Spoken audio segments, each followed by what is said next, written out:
Bonjour à tous, voilà une petite vidéo qui est destinée à vous montrer comment fonctionne mon générateur de personnages que vous allez pouvoir trouver au site vendariondddns.net.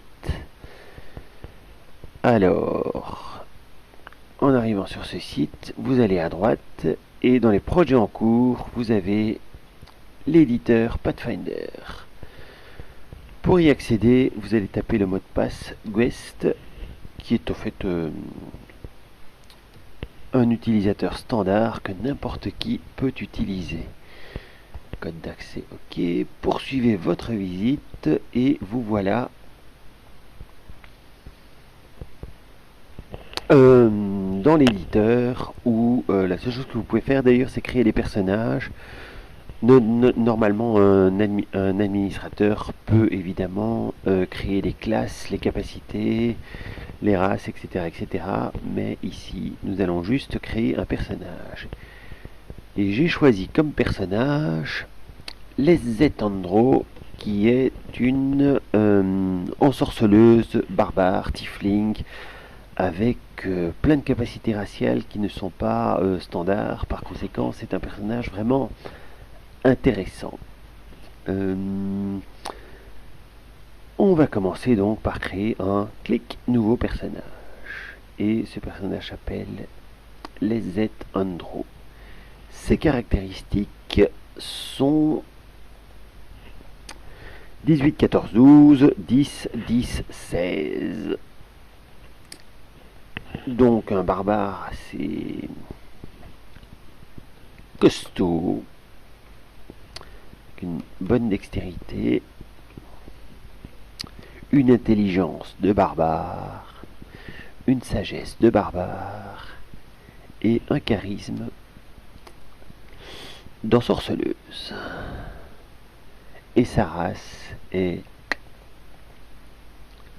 Tiefling. Personnage barbare de niveau 1 et ensorceleur de niveau 1. Bon, ici, quand on crée un personnage, on a le choix que de prendre 3 classes, ce qui est déjà pas mal pour un début. Mais il y a moyen de faire plus dans l'éditeur. On valide et nous avons un personnage qui devrait avoir des capacités raciales, mais malheureusement là j'ai mal programmé. Donc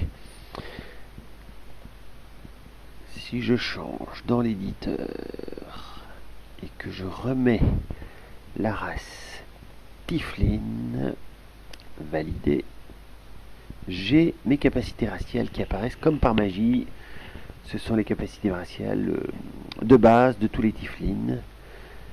Alors, notre personnage a plus 2 en initiative, ce qui correspond à la dextérité de 14. Tout va très bien.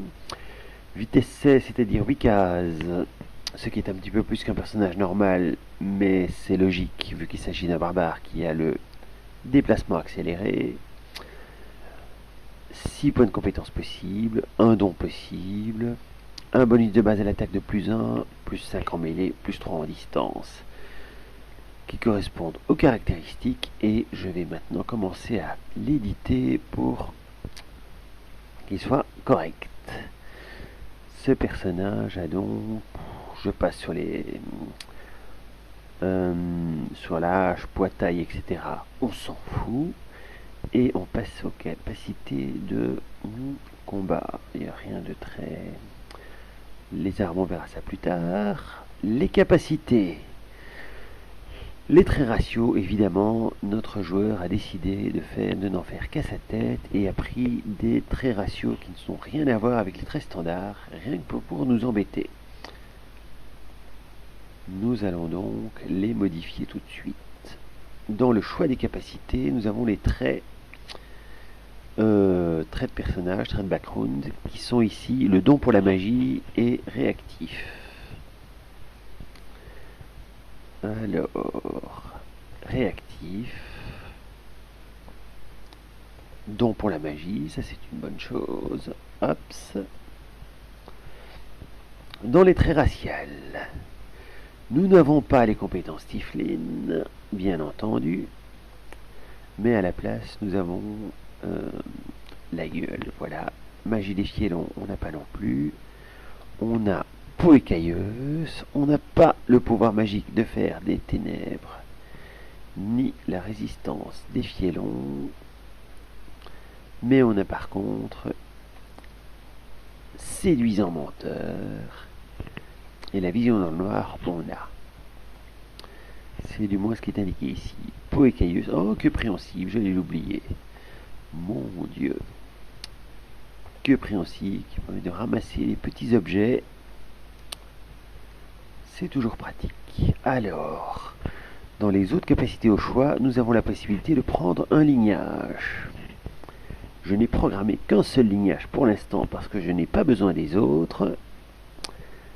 Ça pourrait changer si d'autres joueurs ont envie d'éditer les personnages en sorceleur.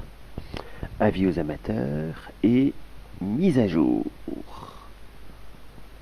Retour à l'index. Et notre personnage a maintenant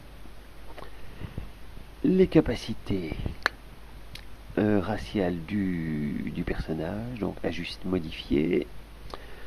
Pas d'armure, pas de bouclier. On va changer ça bientôt. Les caractéristiques sont les mêmes. Dans ses capacités d'attaque, il pourrait utiliser des griffes draconiques, ce qui est toujours intéressant. Et je vais d'ailleurs regarder ça tout de suite dans les armes et armures. Notre personnage a... comme le personnage se trouve actuellement dans une situation de guerre où il a subi un entraînement obligatoire aux armes, il sera équipé bientôt d'une chemise de maille. Est-ce que je lui mettrai la rondache je pense que non, vu que elle se bat assez souvent à l'épée à deux mains. Enfin, elle va avoir l'occasion de se battre, donc je lui mets l'épée à deux mains. Alors, les griffes draconiques, c'est une arme qui n'apparaît que pour elle, puisqu'elle a le lignage draconique.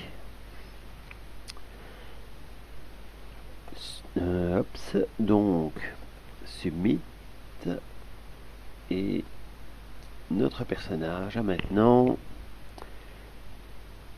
l'épée à deux mains, les griffes draconiques, la classe armure nettement améliorée avec une chemise de maille. Et c'est tout pour le moment. Oui, la classe d'armure.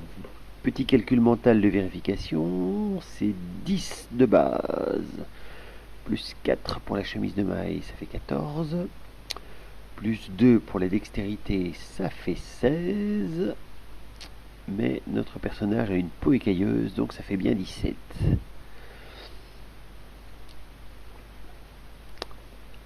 Voyons les autres caractéristiques et faisons un petit zoom, histoire de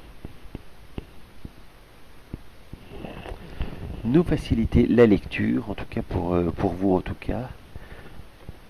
Moi je pourrais m'en passer, mais je ne sais pas ce que ça va donner la vidéo, donc je vais faire un zoom respectable, disons. Notre personnage est donc Tiefling, Sion du démon. Barbare 1 en sorceleuse 1, les caractéristiques ici que vous avez peut-être réussi à lire, mais je ne prends pas de risque. Peau écailleuse, que préhensible, séduisante menteuse, tiens, est-ce que je lui ai mis ça? Oui, plus 4 en bluff. Et la gueule, le don pour la magie de réactif, c'est parfait. Arme courantée de guerre, arme légère et bouclier, ça c'est inclus dans la race. Un don d'attaque en puissance que je vais lui mettre tout de suite. Éditer les dons et les compétences. Et évidemment, il y a énormément de dons. Plus d'une centaine pour la lettre A. Et il y a 26 lettres dans l'alphabet. Donc, attaque en puissance basique. Et ça va être infernal quand il s'agira de modifier les caractéristiques des armes pour tous les dons, les armes et les autres capacités. Enfin ça, on va voir. Pour l'instant,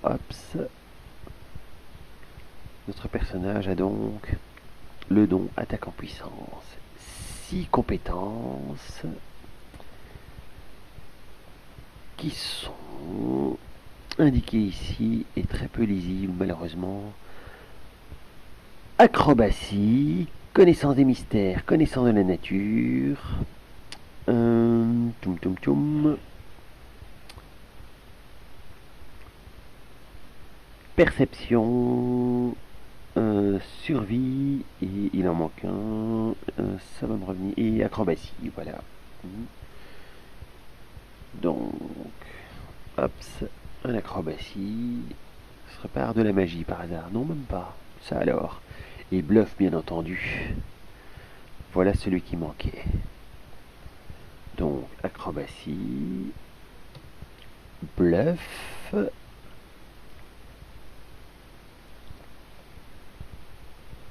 connaissance des mystères et connaissance de la nature.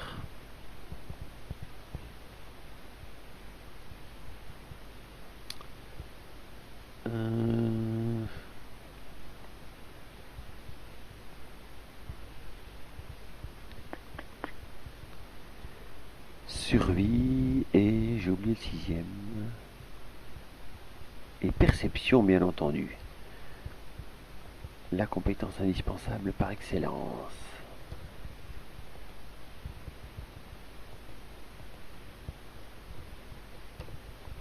Survie et perception. Avec chaque fois un rang. C'est la seule chose que je peux mettre ici. Mise à jour. Et notre personnage a toutes ses compétences. Acrobatie plus 6, bluff plus 7, connaissance plus 4, etc. etc. Pour ce qui est du bluff, ici, mon joueur a mis plus 11 puisqu'il a compté directement son bonus racial dans la compétence, ce que je ne fais pas puisque ce bonus ne s'applique qu'en lorsqu'il s'agit de faire passer un mensonge. Mais mis à part ce petit détail, toutes les compétences sont les mêmes. Alors, voyons la suite. Capacité, pour écailleuse, compréhensible, magie, lignage draconique. Ah oui, voyons ce que nous avons avec le lignage. Lignage draconique, niveau 1. Attaque en puissance, sinon. Voyons le choix des capacités. Alors, tout à l'heure, on a déjà fait le tour de cette page et on a regardé tout ce qu'il était possible de choisir pour le personnage. Donc les traits, les capacités raciales, le lignage, et maintenant on peut en plus choisir un dragon, puisque nous avons choisi le lignage draconique et que ce lignage nous autorise à choisir un dragon. Et notre joueur a choisi, poum poum poum, le dragon d'or.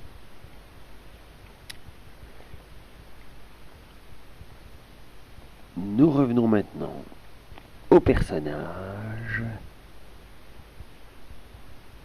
qui a ses capacités raciales, ses capacités de défense, sa rage de berserker, ses griffes draconiques. Tiens, il me semble que j'ai oublié une arme. C'était l'arc long et même pas d'arme de mêlée à une main. Donc effectivement, j'ai bien fait de ne pas lui mettre de bouclier. Alors, éditer les armes. On ajoute l'arc long.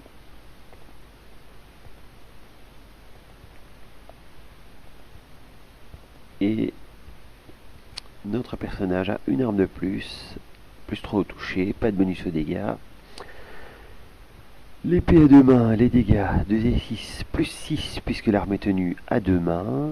Ça s'est calculé automatiquement. Tandis que les griffes draconiques, donc un bonus de plus 4.